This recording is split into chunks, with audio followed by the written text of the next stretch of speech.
What's going on, everyone? We have a banger of an episode today. Kourtney Rockey is in the building, live in the flesh. She is a two-time NQ NPC figure competitor, a sweetheart, and an avid internet troll. In this episode, Kourtney and I talk about the mental state you have to put yourself in if you want to win, how she preps for competition, and of course, dating on Tinder. Before we dive into this episode, I want to remind you that these podcasts come out every Friday. I know most of you aren't doing anything on a Friday night, so go ahead and take a listen. Take a screenshot of this podcast, post it on your Instagram, tag me in your stories, your tweets, or your Facebook posts. You know, somebody's got to be posting on Facebook these days. Let me know what your thoughts are, and I'd love to have a conversation with you. I take pride in responding to every single comment and DM I receive. The show notes for this podcast are at nicholasnatali.com. All right, let's get to the episode.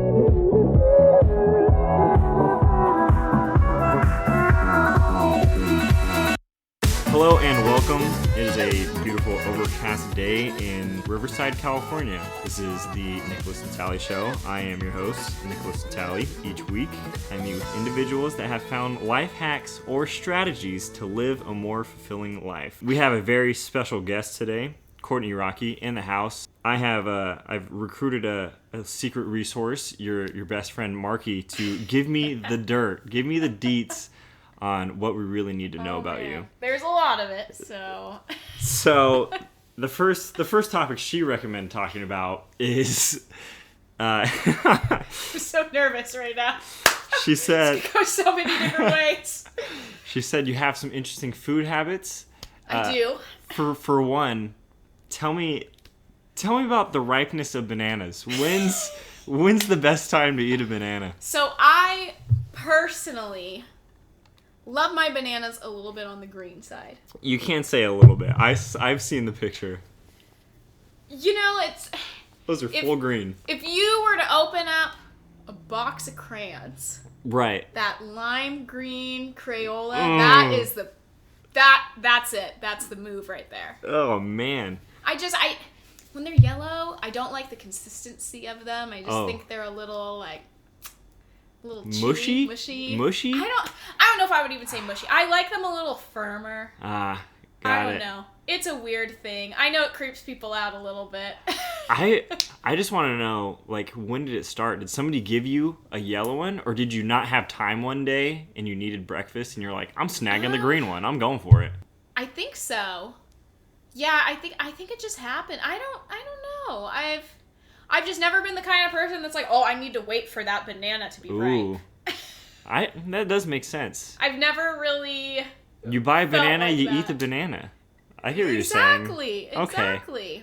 So it's more on the basis of time. Is it more than the flavor, or you prefer the flavor?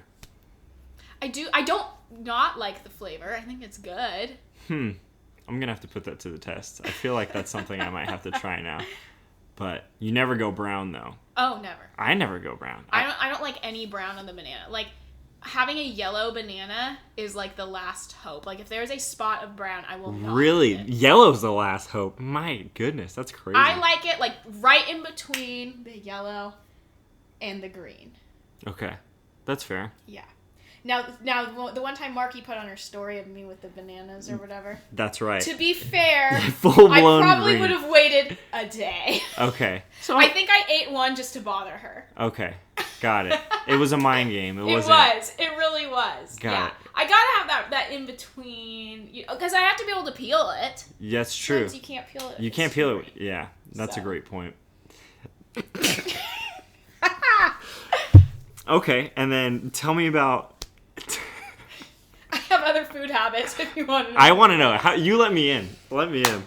So, bodybuilding does very weird things to people. Okay, I want to know. When you prep for a show, I've gone several different routes where I'll have my coach give me a meal plan, and I pretty much stick to that, or I'll switch certain things in and out. So if he says, okay, if he gives me a meal plan that's laid out and says, for this meal you have to have such and such amount of beef, I can switch that out and do salmon or whatever. Right. I've done that before, but I also do macro tracking, which is what I do now. With bodybuilding, when you prep for shows, and usually you're on prep anywhere from 10 to 20 weeks, you pretty much eat whatever when you can. Yeah. So, like, if my coach is like, hey, you can have a waffle, you can have this or that, I'm going to eat it then. Yeah, right then and there. Like, I'll sometimes have, 6 to 8 ounces of lean beef, and then I'll have 2 waffles with it. It's a very weird, like, it's not like I'm thinking in my head, oh, these foods go together. It's like, my foods are laid out, especially when I'm in season, at certain times of day. So it's like, okay, this is the pre-workout meal. So I have to have that right before I eat. Right. This is post-workout, and it helps kind of with recovery based on what I'm having. So that's where it gets kind of funky, is just how things are laid out. So it's not like I'm like, oh, I can have this and make it like these are all breakfast foods. Like, right. You just eat to eat. You eat kind of to fuel your body. I hate saying that because I think it's so dorky when people are like, "Oh man, I don't eat for flavor. Like I just eat for fuel." I'm chicken like, rice no, only. like, because I do eat a little more normal in my off season. I do have a regular breakfast. I do have, I'm gonna be having more dinner food. So yeah. But it definitely does create weird habits where I like. If I'm just eating pasta and then I'm like, I want a waffle too, I might do it. Just dive in. And is it because you're trying to hit a certain amount of carbs for that day? So a carb is a carb, or like usually, a fat is a fat? So it doesn't even matter. Doesn't matter. There's no genre of food. Exactly. Why limit it to a time of day? Exactly. They're all carbs to me. I love carbs. Yeah. I do eat a lot of carbs. Another thing I do, I drink my egg whites. I don't think that's weird. Man. That, at least in bodybuilding, it's not weird. Out of like a carton that says egg whites, or like you crack it, separate it, and slurp it.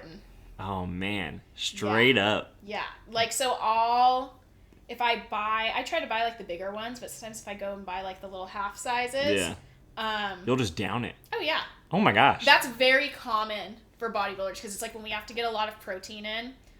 I know very few bodybuilders that will actually be like, oh, gotta cook my egg whites. If anything, they'll do it with like eggs or other stuff, but it's like if we're only having egg whites, like I personally don't find that to be an enjoyable thing to eat, so I just drink it and get it over with. Dang. I don't want to waste my time cooking it and then feeling like I have to like choke finish it. Yeah. So. It's like force feeding. Exactly. Yeah. So I'm like, I'll just drink it and like and then boom, done. So is salmonella still on the mind when you do that? No. Or is that only when the yolk is there? That's a good question. Because I don't know. That's a very good question. And I'm not sure. I should probably be a little more concerned about that, but I do like to live a little dangerously. So. I respect that. Have you ever thought about getting salmonella from eating salmon? Salmonella? I'm not even going to answer that question. I'm going to leave right now. Yeah. Podcast done. Cool.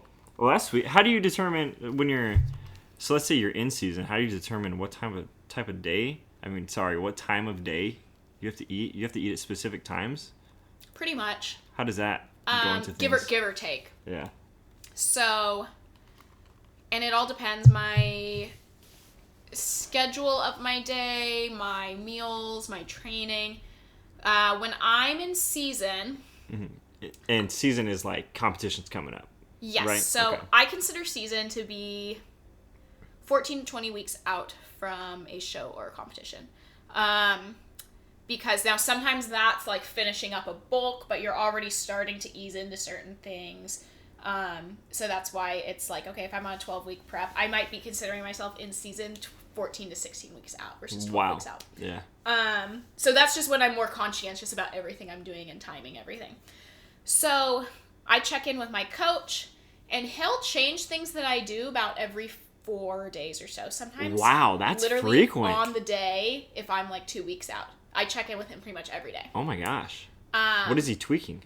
So it could be macros, it could be cardio. He might view a check-in and say, okay, I want you to refeed, so push your carbs up to 300 some grams, take this fat back down. There's a lot of science behind it, which is why I have a coach. I truly don't know enough, and I think I could prep myself for a show pretty well based on what I've done in the past. But even some of the most recent shows and in competitions I've done, I'm always shocked by what he's doing and what works. Like, I'm like, I would have never thought to do that. Right. And so I don't know how the whole science behind that goes. That's why I always recommend coaches. But, yeah, so things change. So, he might say, hey, I want you to fast until 10 a.m. on these days and then have your first meal. So then you have to plan accordingly. You have to think, okay, I need to bring kind of my breakfast to work with me. Yeah. And then roughly pretty much everything goes 2 to 3 hours apart. Some meals might be quicker. You might just be having a protein shake or something like that, like a couple yogurts or whatever. But I would say every 2 to 3 hours is kind of that frequency, which usually once I hit 2 to 3 hours, I'm ready to eat something again. Oh my gosh. Like you feel hungry?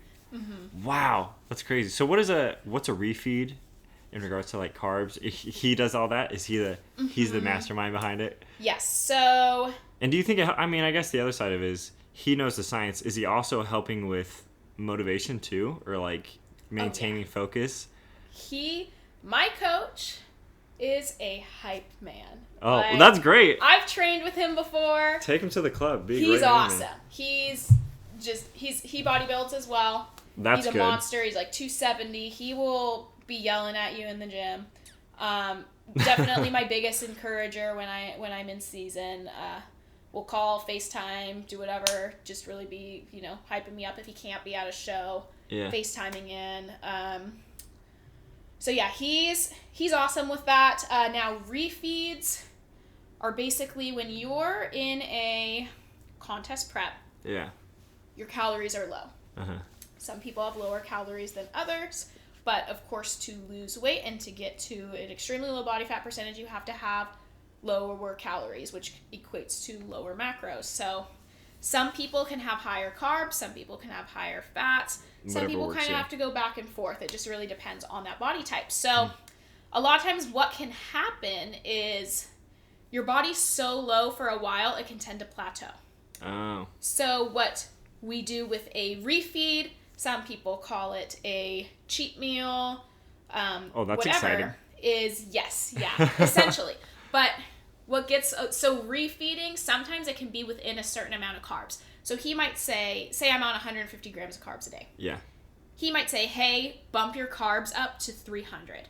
Now that means eat whatever so that I meet those macros. So that could mean having, a turkey burger or whatever, because, the bun or having fries or whatever is going to increase those carbs. Some refeeds are dirtier than others, so like a dirty cheat. So hit me. What's the best dirty cheat you've ever had? Ooh, I'm always like a burger and fries. Really? Kind of girl. Okay.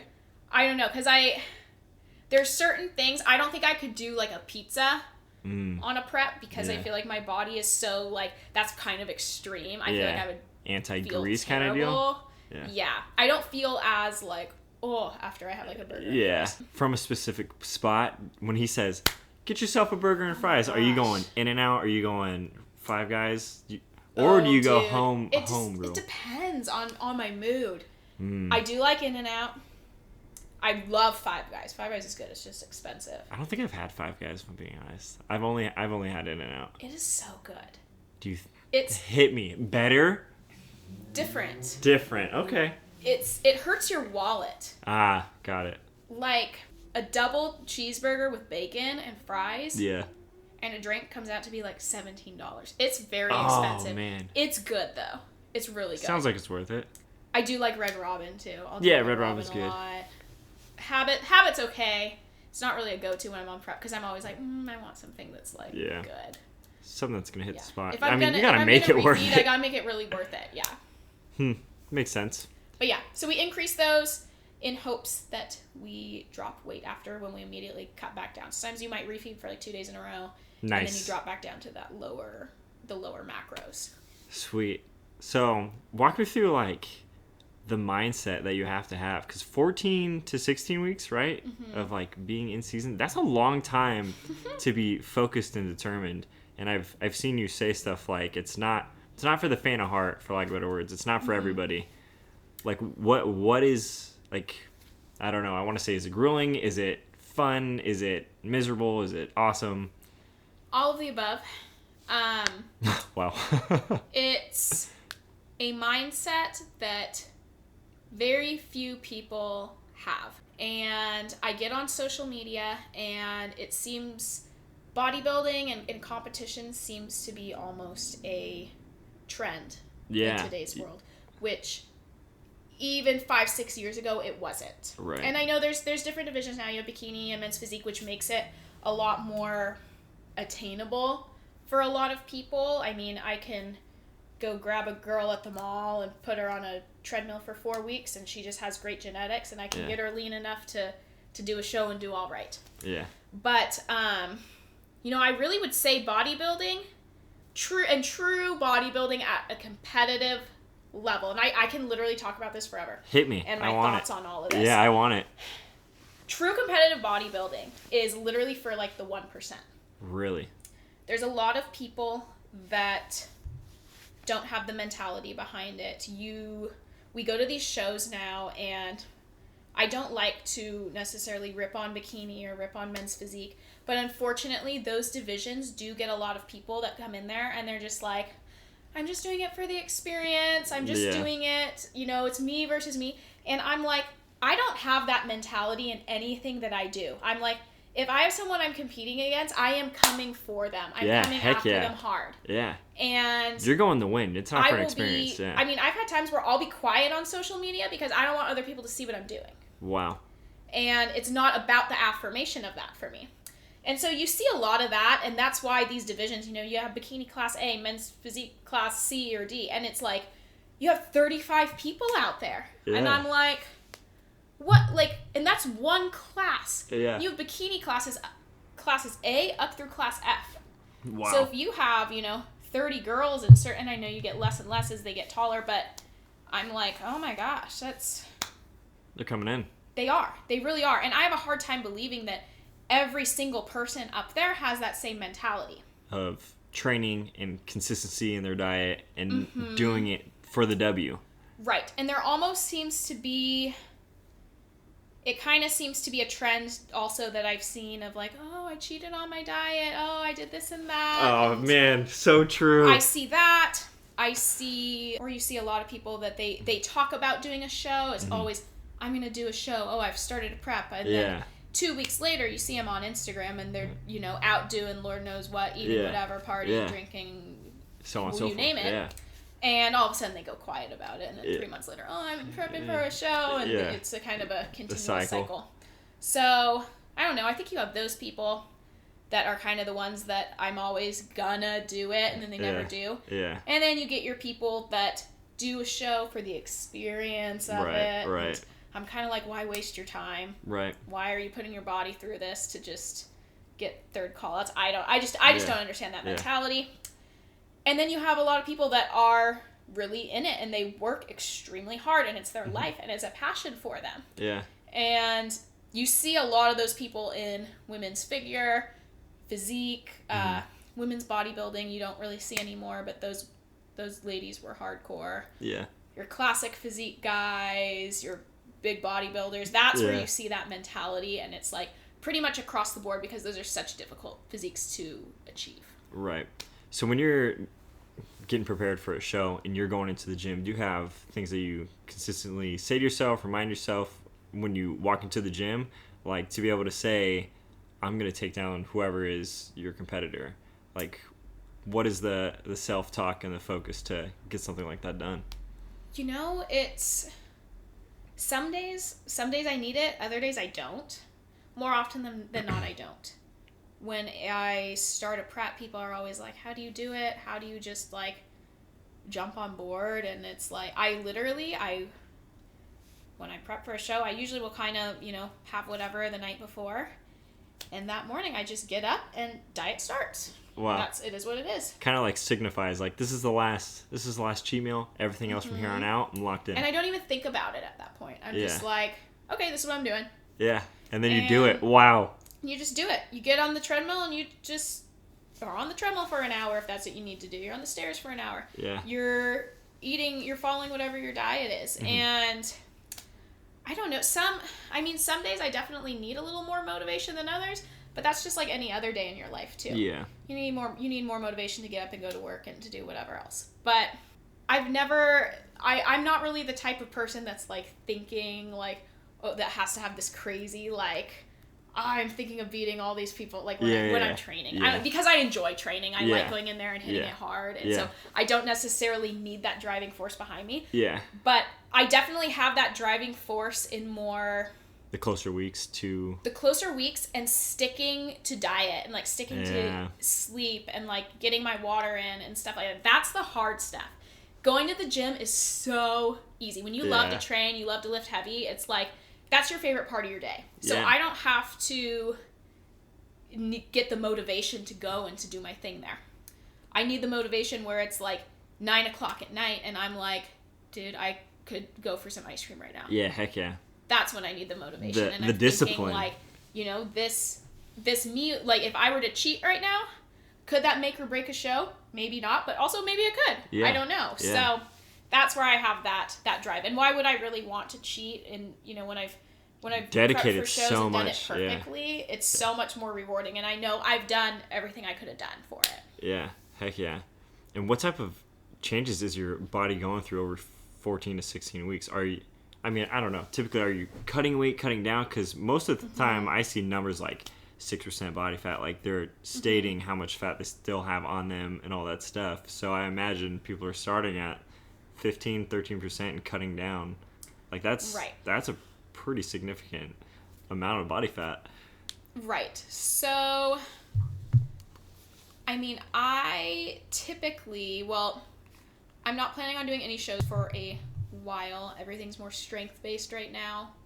Oh, really? Like more like powerlifting stuff. Heck yeah. But I'm still trying to stay at a lower body fat. I would have times where I would because with bodybuilding, there's a lot of fluctuation that goes on. Yeah. And it's because you want to grow. Mm-hmm. And I would let myself get to 20, 22, 24% body fat because I was needing to grow. And I mean, I've cut down to about 9%. Jeez. So currently I prefer to sit around 16, 17% pretty lean. Mm-hmm. Just because I like the way I look. And I feel comfortable. I feel like I'm not I don't feel fluffy. It makes training easier for me. But yeah, so there's a lot of big jumps in bodybuilding. That's part of why I'm kind of doing what I'm doing right now is I was like, every time I would do a show, it's like, okay, well, you have to get bigger. And how do you get bigger? Well, you have to put on body fat. Yeah. And, you know, respect to the people that do it all the time. I was just kind of like, I don't like that back and forth. I don't like feeling unhappy with how I look for part of the year because I'm like, I need to get bigger. Yeah. And only liking how I look when I can't go out or eat or do whatever. Yeah. So. That makes sense. Yeah. I've heard that the slow grow approach is like the more stable, I guess, like kind of consistent for your own sake and I guess healthier too, right? Because I've also heard, I don't know anything about this, so I am very excited if you know water depletion or something like that, to just cut out all your water like the night before a competition. Is that what happens? That's a thing. Is it healthy? Is it not healthy? It's not healthy at all. Bodybuilding is not healthy. And I will say I come from the standpoint of, you know, you really got to pick a good coach. Yeah. And that mentality. So, I mean, my coach has this mentality. If you go to Hani Rambod, you know, Coach Jeremy Buendia, 5-time Mr. Olympia.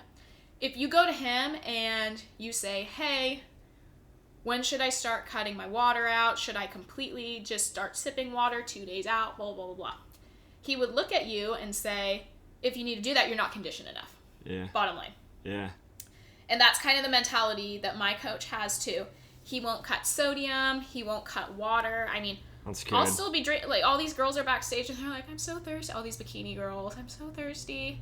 All I've had is tilapia and broccoli for 2 months straight. And I'm like, I can't relate to that. I'm so sorry. And I'm drinking my water. I'm like, pick a new coach. I can get you in contact with mine. He's great.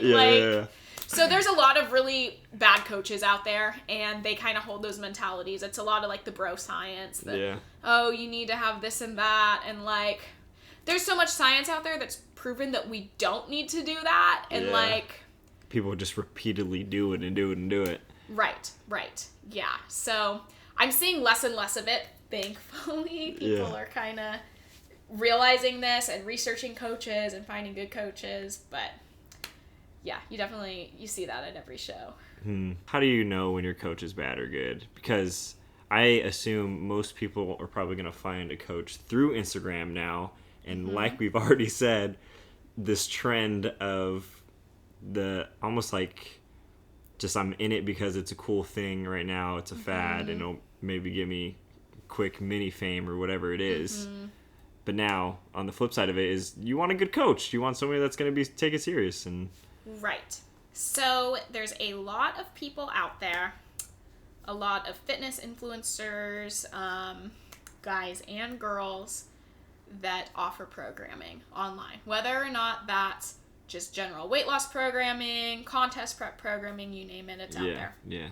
Booty building plans, whatever. Get the booty building. You get a lot of people that are providing services and meal plans that aren't certified to be doing so. And that's why, I have people that DM me all the time and are like, hey, can you put a meal plan together for me? Hey, this and that. And I'm like, I'm sorry, I'm not certified in that. I don't know. I know what works for my body, but I don't know what works for yours. Right. And I have a great list of coaches. My coach included, but several others that are local or that are online coaches that are very knowledgeable and they're trained in that. And they work with tons of people and see different body types and how different people react and everything. And so, definitely it's doing your research and it's reaching out. So, I'll have people reach out to me all the time and be like, hey, I see you've worked with Justin for a while. What do you think of him? Da, da, da. Oh, that's like a fair question, yeah. I love that. Yeah. I love those questions. I love telling them he is a fantastic coach. Yeah. He's going to take care of your body. He cares about your health, making sure you're healthy before he even, thinks about cutting you down for a show. Yeah. That's what's important because you have a lot of people that will just throw together a cookie cutter diet meal plan. And that's another thing.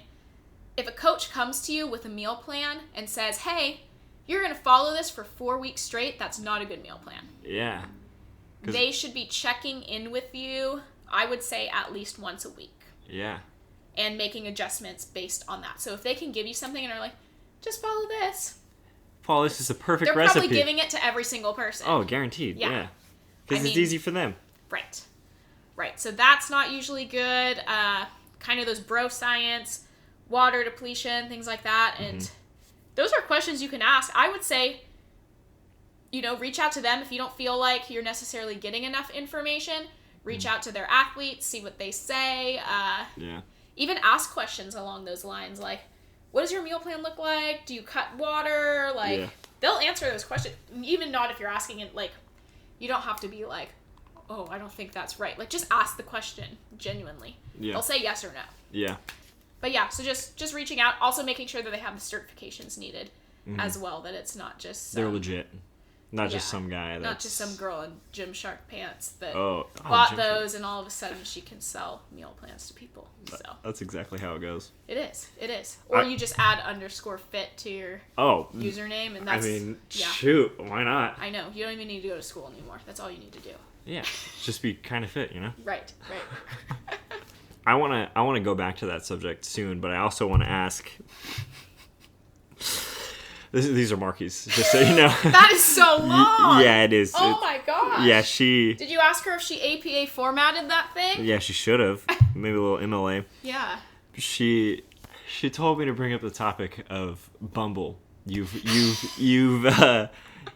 your profile, you've roasted some fools. I have. Something happened where you got a free t-shirt. I don't know.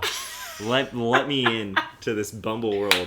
Do you go on there to roast people, or what's the deal? I haven't been on Bumble for a little while. I have been very busy with work. A busy bee. Busy I Bumblebee. have. I'm still a busy bee, though. Yeah, that's right. So,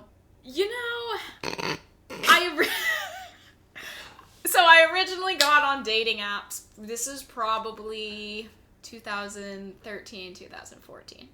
Sometime around. Wow, yeah. Mainly because that's kind of when they started. Right, yeah. So the first one I got on, it was called Hot or Not. Perfect. Literally, people, you would get a rating People, man. like, it would be like, this many people think you're hot, and it would never be as high as you want it to be. It was always a little painful. So humble beginnings, right? Hot or not. Then Tinder came on the scene. This is before Tinder was sketchy. Right. So Tinder was like the dating app. Yeah, the thing. I actually dated a couple guys off Tinder. How'd it go? Obviously, I'm still single, so... But, I mean, did you get any good stories out of it? Were they good quality Tinder dudes? Because the bar for Tinder guys now... Is very low. It's so low. Yeah, so I don't know. yeah. Maybe it was higher then. No, they were actually not bad back then, because that's all we had. Yeah. Was Tinder. But now you got options. Yeah, I mean, I got ghosted by a couple of them, but you know, it's happens. what happens. It happens. And Tinder's a different breed. Yeah. So after that, Bumble kind of started up, but then Bumble was like weird. Like people were like, okay, Bumble's like crazy. Like I get on there and there's like all these hot guys. Like they were like, the guys are so good looking. Everyone's good looking on there. Wow. But no one matches you back. Oh. And I was like, well, I gotta see about this. And I felt the same way. Like I was like, I have no Bumble matches. Like, interesting. What What's going on? What's going on here? It was weird. But like everyone was good. And I'd heard the same thing from like guys. Like they were like, all the girls are good looking, but no one matches you. Do you think back. they're fake profiles? I have no clue. This is probably 2015 when Bumble was. If it just started out, it could have very well been like a marketing scheme to get people in. It could have. Like just hire a bunch of models to take photos and build profiles. Totally. That's actually not a bad idea. It's not. Exactly. And everyone's good looking. Yeah. Of course you're going to keep people coming back. Yeah. Like, then they go back to Tinder and they're like, oh, Tinder, delete this again. Like, this is not good. How's it hanging, everybody? I wanted to take a moment from that podcast to mention our sponsor. That's right, our very first sponsor. What's Your Type? The latest dating app on the market. You enter your blood type. Somebody else enters their blood type. If there's a match, you like it, you like them, you meet up, you donate blood together, you save a life, and potentially find love. How great is that? That's not real at all. But you know what else is real? What is real is NickolasNatali.com, and also YouTube.com/NickolasNatali. Go check it out. I post every Monday. And not to mention, the realest of them all is Patreon.com/NickolasNatali. One more time, Patreon.com/NickolasNatali. That's all I had to say, honestly. Let's get back to it, baby. Transitioning. Bumble, great form of entertainment. Yes. Social media, great form of entertainment. Also, some would say maybe a great form of trying to reach celebrities. I don't know. You tell me. I hear you have some celebrity friends. I sure do. Oh, man. I would say they're B-list celebrities. Okay. Okay. Would they appreciate being called B-list? Yeah, I think they would describe themselves the Okay. same way. Okay. Good. So, I'm not out here like, hey, Matthew McConaughey is my best friend. Yeah. I'm not that cool. Yeah. I definitely, the connections I do have are, your bachelorette contestants, couple athletes.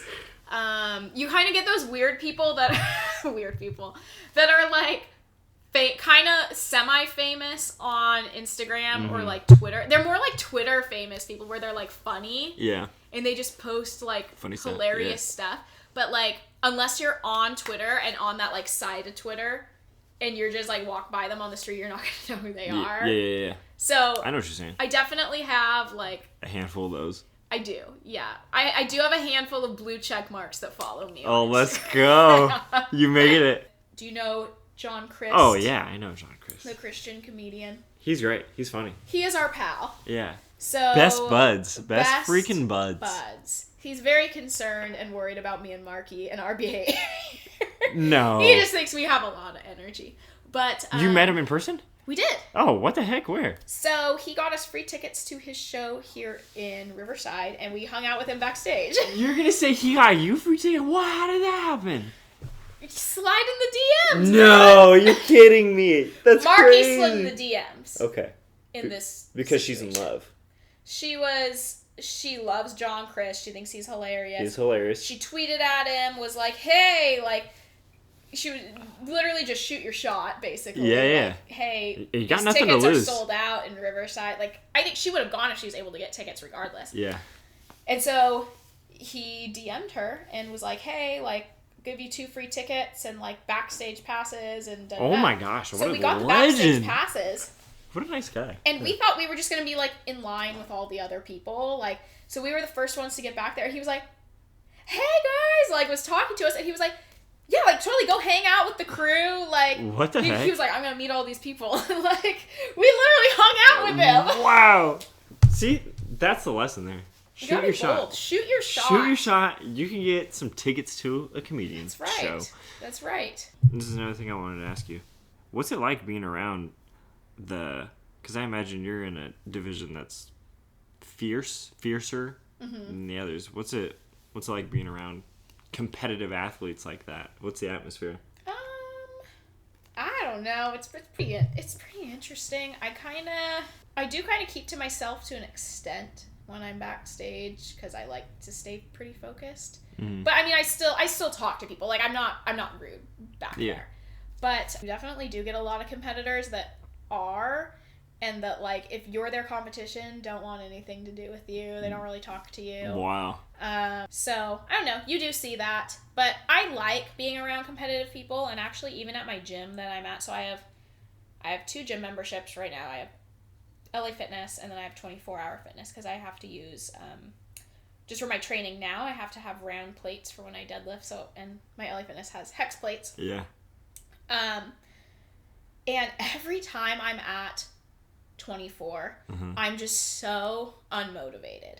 Really? And it's just the type of people that are in there. It's just kind of the whole gym shark, just kind of, there's a lot of standing around. There's a lot chatting. Just kind of, more not big guys. Like not that there's anything wrong with that, but it's just like when I go to LA Fitness, there's a whole bunch of us in there. There's people that power lift that also train there. There's like a ton of guys that are like 250, 260, 270. And like those are the kind of people that I love being around. There's other figure girls. There's women's physique gals in there. Like I love being around that regardless of what they're doing, what division they are, if they're powerlifting, if they're bodybuilding, whatever they do. Like I just love being around like-minded people in that sense. And we're all very respectful of each other. Our etiquette is really good. And we're all extremely driven. We just go in there and we just do our thing. And like, it's cool. Like you acknowledge each other, you hype each other up when it's needed, but that's it. It's not just like kind of, just like going to the gym for the social aspect of it. Like we don't have that mentality. It's like we're there to train, we're there to work, and then we leave because we gotta eat.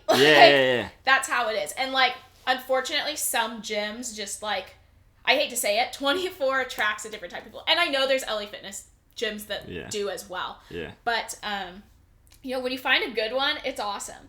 And there are a lot of people like that when you're in tougher divisions. Everyone kind of holds that same mentality. You are going to have your people that are just kind of like, oh, I don't want anything to do with you. But there's definitely, it's a small community and we're all very encouraging of each other. Oh, that's pretty sweet. And it's cool because there's a lot of overlap between like super competitive bodybuilding and like powerlifting, and like even if you don't do both, like you're cool with each other and like, I don't know, you respect what the other person does. Yeah, because you understand. You understand the grind. Right. Dang. It's a different type of work, but it's equally hard. Back to the competitive nature of athletes. Where's your opinion on steroid use in the bodybuilding community? Well, it is very common. Yeah, in specific divisions? Mm-hmm. Oh, man. Yep, it's extremely common among men and women. Yeah, I mean, I have my different opinions on it all. I know a lot of people might agree or disagree with me. There are a lot of divisions that I truly don't think guys can achieve naturally. Mm-hmm. Now, people would be like, oh, then why do you support it? Why, whatever. And and that's a very good question. Yeah. And it's just kind of how it is and how it's always been back in the day. I mean, we're not going to say that Arnold wasn't taking anything. He obviously he admitted to it. These guys, you have Arnold, you have Dorian Yates, Ronnie Coleman, all these guys. They all did. Yeah. It's pretty much physically impossible to reach that level. Yeah. And what's funny is those are the bodybuilding divisions that people like and that people are drawn to. Yeah. You go to a bodybuilding show, okay, who really wants to sit and watch men's physique? I hate to say it, but people go there and they're like, I want to see the big guys. The huge guys, yeah. That's how I am. I'm like you get bikini, even figure and kind of stuff. If I'm not up there, I'm kind of like, okay, let's see the guys with their routine and they're huge, like almost 300 pounds. Like, that's awesome. 300 pounds and shredded and just specimens. Right. But it's just, that's just the reality of it. And I know a lot of people disagree with it, that, it's not right, and you do natural shows and blah, blah, blah. But I also don't discredit a lot of those guys because they work extremely hard. Yeah. And a lot of them make those sacrifices. They're aware of the harm that they're doing to their body, and a lot of them would literally be like, this is what I do. It's, it is what it is. And so... It's almost part of their process, Right. And that's why I have a lot of appreciation for guys like Rich Piana, who obviously has passed for about 2 years now, but he was very honest about it all and just like what you can achieve naturally and and the limitations but just the honesty behind it. And I wish there was more of that in the industry, because you do have a lot of people that are not natural and then they claim to be natural. Yeah. And you're like, I've seen so many videos where I'm like, I know you're coaches and I know you're not, and you're saying that you are. And so that's where it's like... You're giving people a false image, I guess, of what they can obtain naturally. Right. When you just can't. Right. Yeah. And there's different reasons why people are quiet about it, but it's, I think it's important for people to know that, like, there are certain things that you see and it's like, don't be hard on yourself if you're not achieving what that person is achieving. Yeah.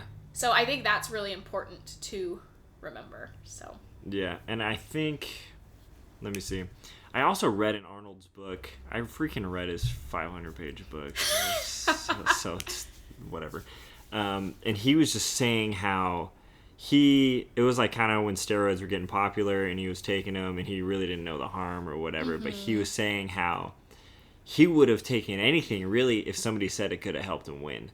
And I like his competitive mindset was not even concerned about like morals or I guess I'm not saying to discredit that, but like he was so focused on winning that he was going to do whatever it takes, and then later he found out. So also not making an excuse for him, but that's part of the community. And people are all like, they have their negative opinions towards it and whatever, but it's like that opinion isn't really going to change those guys' mindsets around it. Yeah. They could care less. Yeah. Whether that's good or bad. And, unfortunately, you do have it we've seen it cause a lot of harm to different people. Dallas McCarver, Rich. Ronnie Coleman now. Yeah. Ronnie Coleman. I know Arnold's had a lot of health issues. So it definitely does take a toll on them, but they know that. They're aware of it. Yeah. And when you do hear those guys talk, like, Ronnie Coleman, he has no regrets about it. I know. That's the craziest thing. Like, he literally was like, I only regret that I hit 800 for 3 and not 4. I know. Like, that's...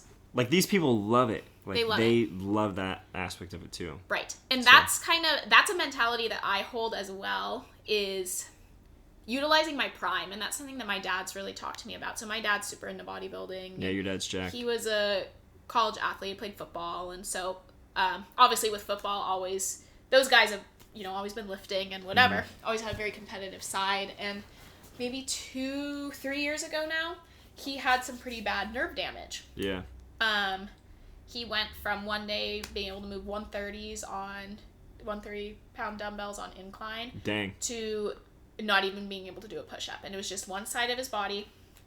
So of course, to kind of even things out and stay proportionate, he really had to drop weight down, build strength back up. I mean, he had a ton of therapy done, and it's just like sometimes it comes back totally fine, and he has gotten a lot better since then, but and those kind of things as you age are kind of inevitable, whether you're training really hard when you're young or not. Like you see people who didn't work out their whole life and they can't walk or do whatever, and it's like that's just what happens with age.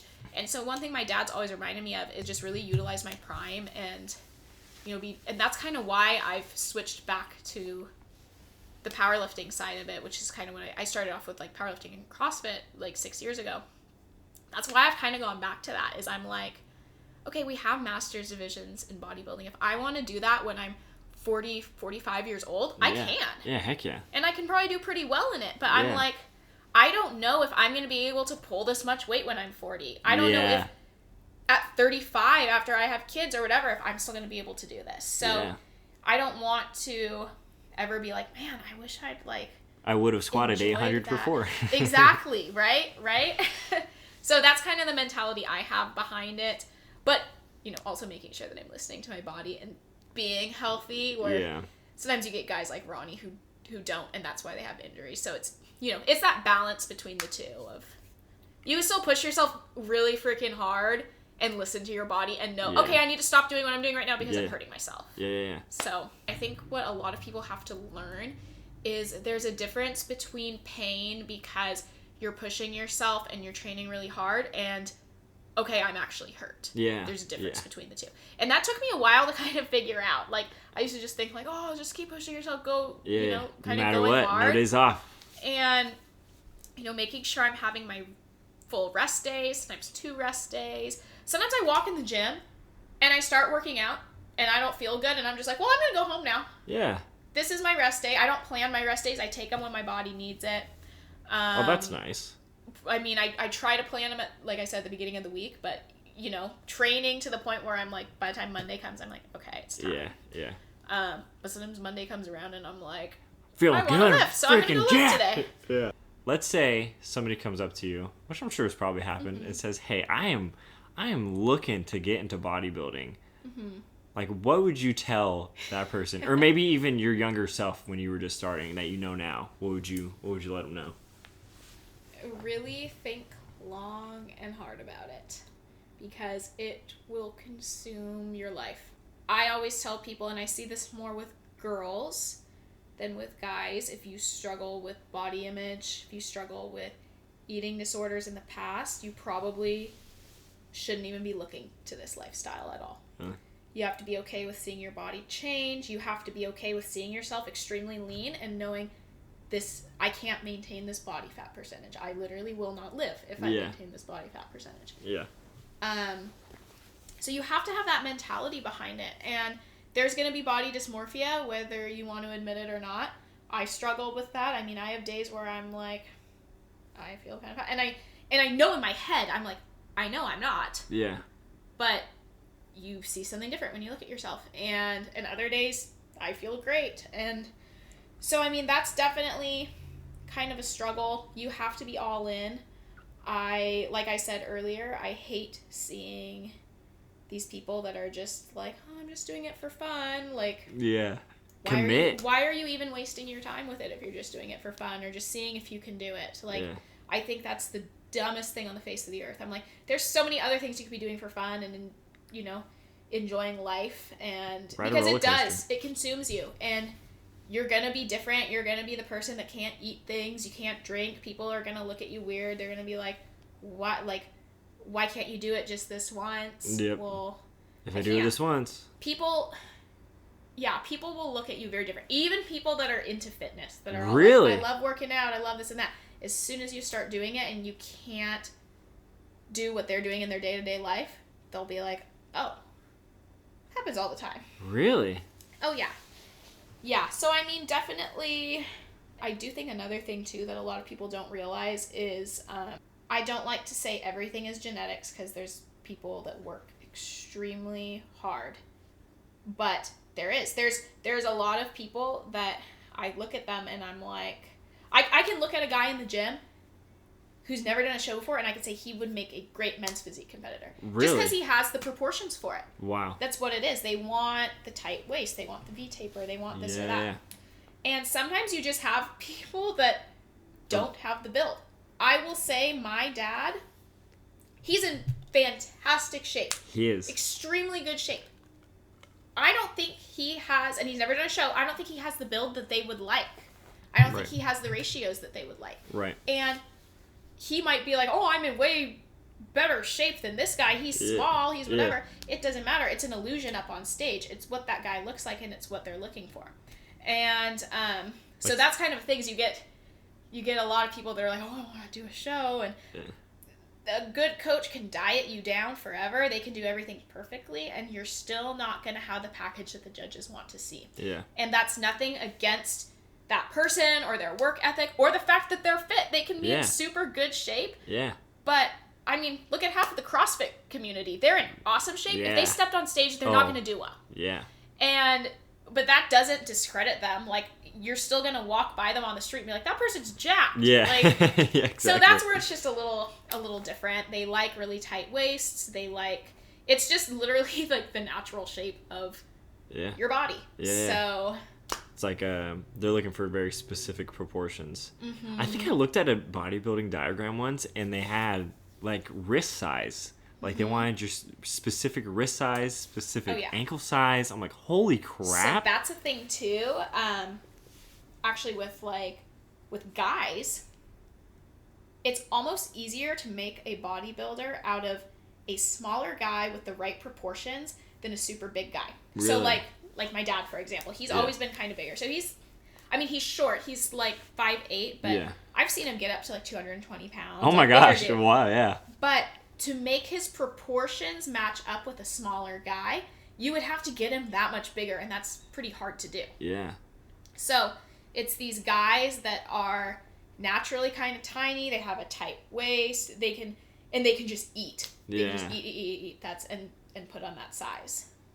Ooh, that's another thing. Wow, thank you for bringing that up. You're a big proponent of this. At least I'm assuming so. You got to eat to grow. Yes. Yeah.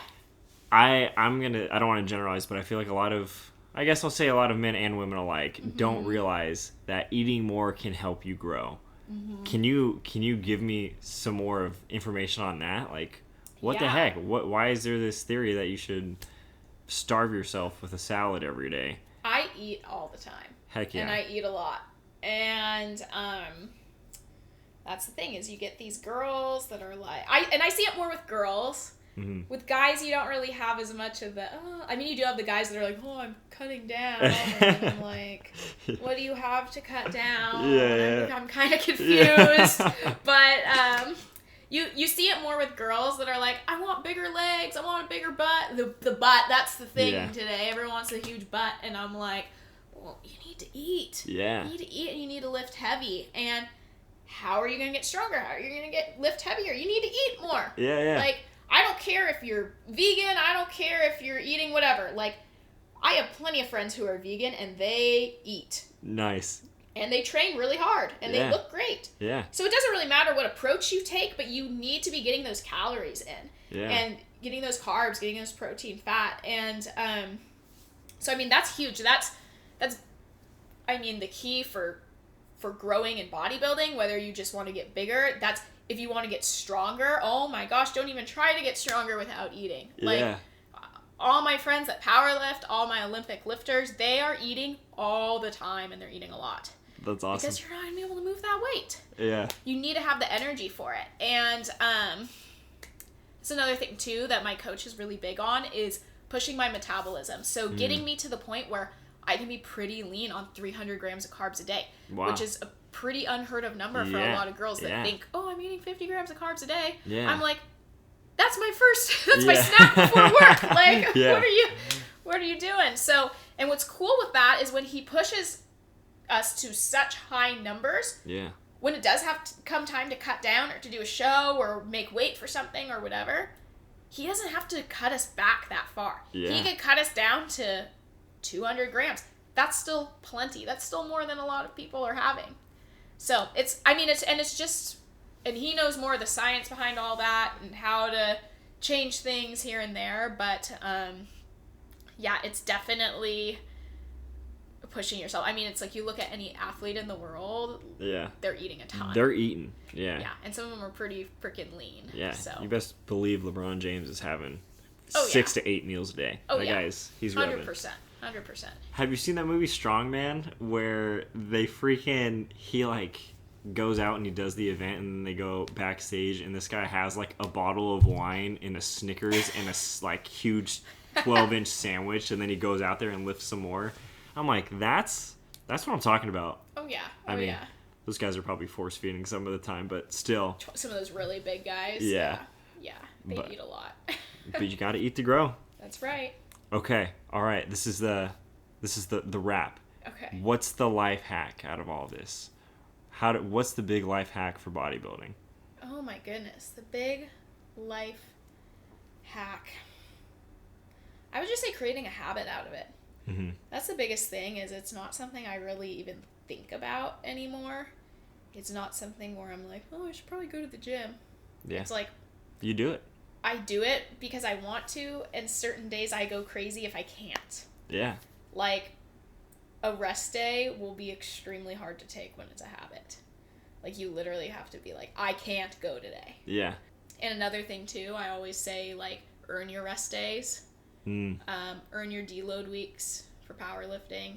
If you're pushing hard enough, your body literally is physically gonna need it. Just making sure that you work your booty off and earn that. Like, and then you'll literally be like, oh my gosh, like, I am loving this rest day. Yeah. But heck yeah. I think my life hack for this podcast is shoot your shot. Shoot your shot. Shoot your shot. That's all you gotta do.